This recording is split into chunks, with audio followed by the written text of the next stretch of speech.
सास और बहू की बबलगम की कहानी। परिचय। सुबह का समय था और गांव के बाहर स्थित छोटे से घर में एक दिलचस्प घटना घटने वाली थी। घर के आंगन में माँ और बेटी की जोड़ी बैठी हुई थी, जिन्हें सास और बहू के रूप में सब जानते थे। सास शांति देवी एक मजबूत और सख्त महिला थीं, जो अपने जीवन में कभी हार नहीं मानती थीं।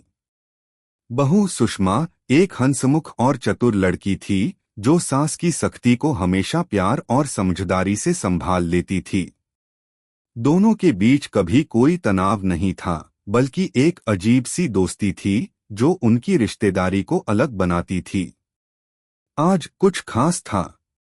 अगर आप अपनी माँ से प्यार करते हो और उनको हमेशा खुश देखना चाहते हो तो चैनल को सब्सक्राइब करो, लाइक करो, जय माता दी कमेंट करो। बहुत ही जल्द आपको खुशखबरी मिलेगी। प्लीज वीडियो को लास्ट तक जरूर देखें।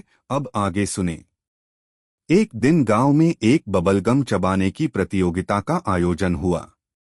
यह प्रतियोगिता गांव के मेले का हिस्सा थी और हर किसी को इसमें भाग लेने का निमंत्रण दिया गया था। सास और बहू दोनों के बीच हमेशा एक मजेदार माहौल रहता था और दोनों हमेशा एक दूसरे से मुकाबला करने की तैयारी करती रहती थीं। इस बार भी प्रतियोगिता की चर्चा सुनते ही सास और बहू की आंखों में चमक आ गई। यह तय हो गया था कि दोनों इस प्रतियोगिता में हिस्सा लेंगी। प्रतियोगिता की तैयारी। सुषमा और शांति देवी ने प्रतियोगिता के लिए तैयारियां शुरू कर दी। सुषमा, जो आमतौर पर शांति देवी की बातों का मजाक उड़ाती थी, इस बार एक गंभीरता के साथ बबलगम चबाने की कला में माहिर बनने के लिए जुट गई। उसने गहरे रंग की बबलगम का पैकेट खरीदा और घर में अभ्यास करना शुरू कर दिया। वहीं शांति देवी भी अपने अनुभव और धैर्य से प्रतियोगिता की तैयारी में जुट गई। शांति देवी ने बबलगम चबाने में कोई भी छोटा सा तरीका छोड़ने का मन नहीं बनाया। वे धीरे धीरे चबाने की कला में माहिर होती गईं, बिना किसी जल्दबाजी के। वह समझती थीं कि बबलगम चबाने में सिर्फ मजा नहीं, बल्कि सही तकनीक की भी आवश्यकता होती है। सुषमा, जो हमेशा से ही अपनी सास को मजाक में टोकती रहती थी, अब इस प्रतियोगिता को लेकर थोड़ी गंभीर हो गई थी। वह जानती थी कि शांति देवी का अनुभव बहुत गहरा है, लेकिन उसकी चतुराई उसे जीत दिला सकती है। सुषमा ने सोचा कि अगर वह तेजी से बबलगम चबाने में माहिर हो जाए तो शांति देवी को हराना मुश्किल नहीं होगा। प्रतियोगिता का दिन। आखिरकार प्रतियोगिता का दिन आ गया। गांव का मेले का मैदान लोगों से भरा हुआ था और उत्सव का माहौल था। हर जगह बबलगम के रंग-बिरंगे पैकेट और खुशियां छाई हुई थीं। सास और बहू दोनों अपने अपने स्थान पर खड़ी थीं और उनके बीच एक चुनौतीपूर्ण मुस्कान थी। तैयार हो? सुषमा ने शांति देवी से कहा। तैयार तो हूं, लेकिन तुम भूल रही हो कि बबलगम चबाने में भी अनुभव का बड़ा हाथ होता है, शांति देवी ने हंसी के साथ जवाब दिया।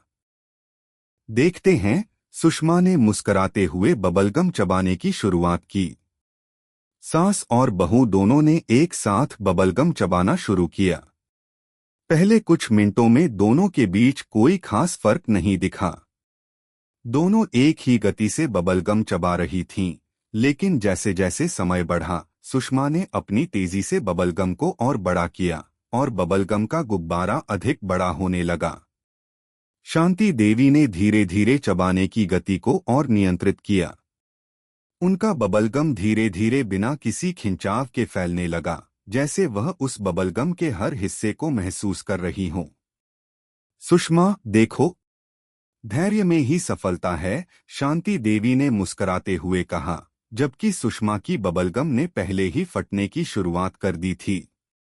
सुषमा ने अपना बबलगम और तेज चबाना शुरू किया, लेकिन उसका बड़ा हुआ बबलगम कुछ ही क्षणों में फट गया। पूरे मेले में एक धमाका हुआ। लोग हंसी में डूब गए। सुषमा थोड़ी निराश हो गई, लेकिन उसने हार मानने का नाम नहीं लिया। क्यों नहीं? मुझे यकीन था कि मैं जीत सकती हूँ, सुषमा ने कहा, लेकिन उसके चेहरे पर हार की निराशा नहीं थी। सास की जीत। कुछ ही देर में शांति देवी ने अपना बबलगम पूरी तरह से चबाया और एक बड़ा गुब्बारा बनाया। वह धीरे धीरे मुस्कुराते हुए बबलगम को हवा में छोड़ती हैं और वह बहुत सुंदर दिखता है। उसकी बबलगम न सिर्फ सही आकार में थी, बल्कि वह बबलगम के व्यास में भी काफी बढ़िया थी। देखा, सुषमा, शांति देवी ने हंसी में कहा, कभी कभी धीमे और स्थिर रहना जरूरी होता है। सुषमा ने हार मानने के बाद शांति देवी की ओर देखा और फिर खुद को संभालते हुए मुस्कराई। आज तो तुम जीत गईं, लेकिन अगली बार मैं तुम्हें हराऊंगी। यह तो देखना होगा, शांति देवी ने मजाक करते हुए कहा और दोनों एक साथ हंसी में डूब गईं। सास और बहू की दोस्ती। यह प्रतियोगिता केवल बबलगम चबाने की नहीं थी, बल्कि यह सास और बहू के रिश्ते की मजबूती की परीक्षा भी थी। हर चुनौती, हर मुकाबला और हर जीत ने उनके रिश्ते को और भी मजबूत किया था।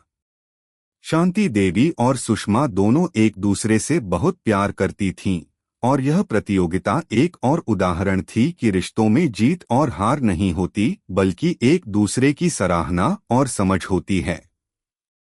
दोनों ने एक दूसरे की हार और जीत को मुस्कुराहट के साथ स्वीकार किया, क्योंकि असल में यह मुकाबला न तो बबलगम का था और न ही किसी की जीत या हार का, बल्कि यह था रिश्तों में सामंजस्य और प्यार का, जो हर चुनौती के बावजूद कभी खत्म नहीं होता।